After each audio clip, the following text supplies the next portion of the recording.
mbibona ni gahunda nziza, usibye ko nyine n'ubundi ikigo cyacu duhorana puresheri cyane.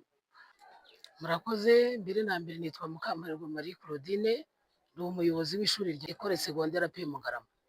Aha, ubwo mwese munyemereye yuko kuva uyu munsi tugiye kugira isuku irusha iyo twari dufite. Kuri uyu wa mbere Karere ka Gatsibo mu murenge wa Ngarama hatangirijwe ubukangurambaga bw'isuku n'isukura bwiswe Fresheri ku ishuri. Ni ubukangurambaga bwateguwe ku bufatanye na Minisiteri y'Uburezi bugamije guteza imbere umuco w'isuku n'isukura mu bigo by'amashuri.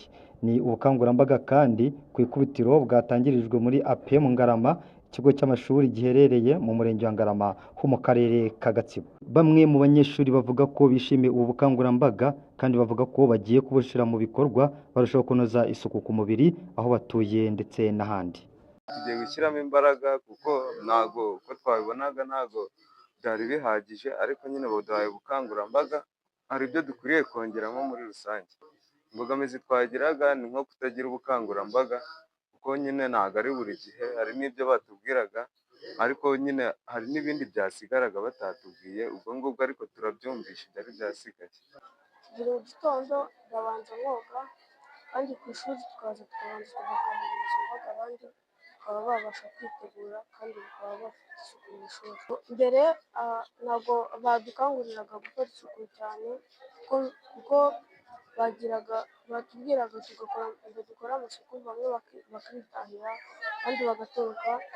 Rero icya kabiri akaba ari uko mwaba mwadufashije kubigeza ku gihugu, kandi bakaba badufashije kutwibutsa yuko isuku ari iya mbere ku mubiri wacu.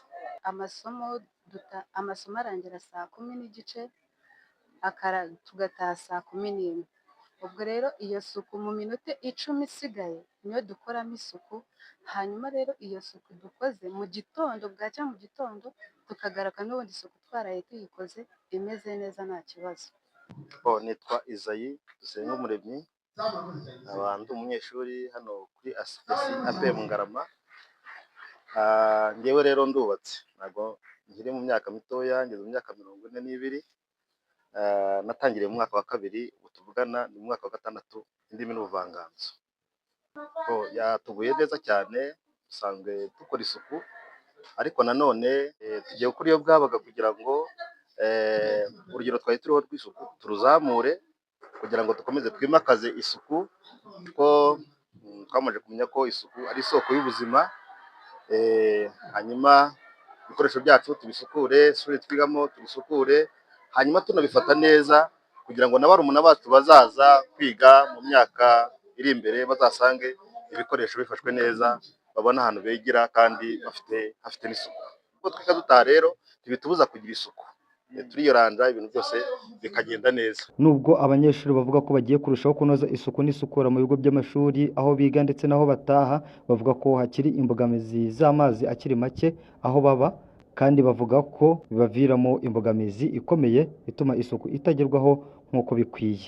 Imbogamizi zirahari kuko nyine umwana wiga ataha aba afite imbogamizi cyane, ugasanga wenda nk'amazi ujya kuvoma ahantu kure cyane, ntabwo twese twegereye amazi. Usanga nyine bamwe, hari abana baba bategereye amazi cyane, ugasanga birabagoye ku buryo ushobora gusanga yanayabuze, cyangwa se ugasanga yabuze n'ibyo bikoresho nk'isabune, bigatuma nabyo isuku atayibona neza.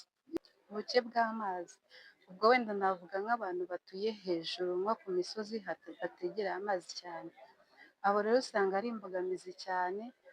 Rero nk'icyifuzo nabona nk'abo bantu batuye hejuru y'amazi batabasha kubona amazi, icyifuzo ni uko mwadukorera ubuvugizi, hanyuma rero abo bantu bakaba babasha kubegereza amazi akaba hafi, kugira ngo na wa munyeshuri wiga ataha ajye abasha kuvomera hafi nta kibazo. Umuyobozi w'ikigo cy'amashuri cya AP Ngarama avuga ko nubwo bari basanzwe bafite izindi gahunda zo kunoza isuku, bagiye kurushaho kujyana n'iyi gahunda bakanoza isuku uko bikwiye. Iyi gahunda rero y'isuku twayishimye kuko uko ntekereza ntabwo noneho yari iyo ku ishuri. Gahunda y'isuku ku ishuri tugabwe tuyifite, ariko noneho ni ukuvuga ko yabaye gahunda yagutse isangiwe, ahakiri icyuho ni ukongera ubukangurambaga, kubigira ibya buri munsi, ntibivuge ngo hasimbutse icyumweru. Buri munsi uko tuganira nabo kuri morning assembly tukibukiranya ya gahunda y'isuku, kuko n'ubundi hari yari hari ivuga ngo ntaba ari njye uba isoko y'umwanda. Noneho rero ubu tugiye kubigira umuco, tubiganire buri munsi, kandi abana nubwo bari mu mashuri yisumbuye turebe nuko baje bisukuye, kuko hari abagifite ibibazo baterwa n'uko umuryango umeze n'ibibazo birimo, ariko noneho no kubashyigikira kugira ngo abo bataje bakoze ibikorwa by'isuku tunagerageze no kubafasha. Niba adafite umwenda turebe uburyo n'ubundi buryo bwari buhari bwo kwita ku bana batishoboye, ariko noneho tumufasha bigira ibye. Umuyobozi w'akarere wungirije ushinzwe iterambere ry'ubukungu mu karere ka Gatsibo Bwana Sekanyange Jareo yasobanuye icyo iyi gahunda ya Fresher ku ishuri ije kumara, ariko anavuga ko akarere kari gukora ibishoboka byose ngo imbogamizi z'amazi ziveho maze isuku inozwe 100%. Hano turi ni ku kigo cy'ishuri cya AP Ngarama mu murenge wa Ngarama mu karere ka Gatsibo, aho twaje muri gahunda y'ubukangurambaga bwa Fresher ku ishuri. Ubukangurambaga bwa Fresher ku ishuri ni ubukangurambaga bw'isuku, aho bwatangijwe mu gihugu cyose, ariko uyu munsi mu karere kacu ka Gatsibo tukaba twabutangije mu bigo byose by'amashuri. Ku rwego rw'akarere tukaba twaje hano kuri AP Ngarama kugira ngo dutangize ubukangurambaga buzamara igihembwe cyose bujyanye n'isuku n'isukura, aho twashishikarije abanyeshuri ko bagomba kugira isuku, haba ari ku mubiri, ku myambaro, aho bigira, ndetse n'iwabo mu rugo, kuko isuku ni isoko y'ubuzima. Iyo ufite isuku ugira ubuzima bwiza, ubasha kwiga ugafata ibyo wize wakurikiza mu gatsinda kubera ko ufite isuku. Isuku kandi iganisha ku buzima bwiza nk'uko nabivuze. Twifuza rero ko biba umuco, isuku iba umuco, umwana akava mu rugo ababyeyi bamaze kureba ko koko afite isuku, haba ari ku myambaro yambaye, barebye ko banakurikiranye ko yiborosheje, afite isuku mu kanwa, ibikoresho atwaye ku ishuri ko bimeze neza, haba ari amakayi yandikamo ibyo yigishwa, ndetse n'ibyo bikoresho ashobora kuba yifashisha ku ishuri ko byose bimeze neza. Twaganiriye n'abana rero kandi mwabonye ko babishimye, banabyumvishije, nubwo bose batubwira ko bafite isuku, ariko twagiye tubereka gapu zigiye zihari, aho hamwe na hamwe usanga abana cyangwa se n'abarezi ibyo babona ko atari umwanda, kandi yenda twe tubona ko ari umwanda, nk'aho usanga hari ibikoresho biba biri mu mwanya utari uwabyo. Ugasanga hari intebe z'ishuri yenda zidakoreshwa, ariko ugasanga zirunze ahantu mu kibuga, zakwiye kuba ziri muri sitoke. Iyo ziri hariya aho zitagomba kuba ziri aba ari umwanda. Ugasanga hari igikoresho cyakoreshejwe ntabwo cyashubijwe mu mwanya wacyo, kiri ahantu giteza umwanda. Ibyo rero twabibasobanuriye kandi babona ko bagifite ibyo bagomba gukora kugira ngo barusheho kunoza isuku, cyane cyane ku mubiri wabo bireba nk'abo ubwabo. Ikindi, buri mwana akaba ijisho rya mugenzi we, ku buryo bahwiturana, yabona hari ufite umwanda akavuga ati ariko hari ibyo utameze neza, ntabwo wambaye neza, wambaye ishati icitse amapesi, ntabwo imyenda yawe ifuze, wambaye inkweto zidahanaguye, biragaragara ko utiborosheje, ntabwo wakarabye ku mubiri, ku buryo buri mwana aba ijisho rya mugenzi we akajya yibukiranya. Ikindi twanababwiye ni uko bagomba no gushyiraho n'amakarabu. Hari abanyeshuri bagaragaje ko iyo batashye mu rugo bahura n'ikibazo cy'amazi, imbogamizi ku isuku yabo mu rugo ndetse no ku ishuri. Ni izihe ngamba zari zo kongera amazi muri aka gace ka Ngara? Nibyo, dufite gahunda mu karere ka Gatsibo muri rusange yo kongera amazi.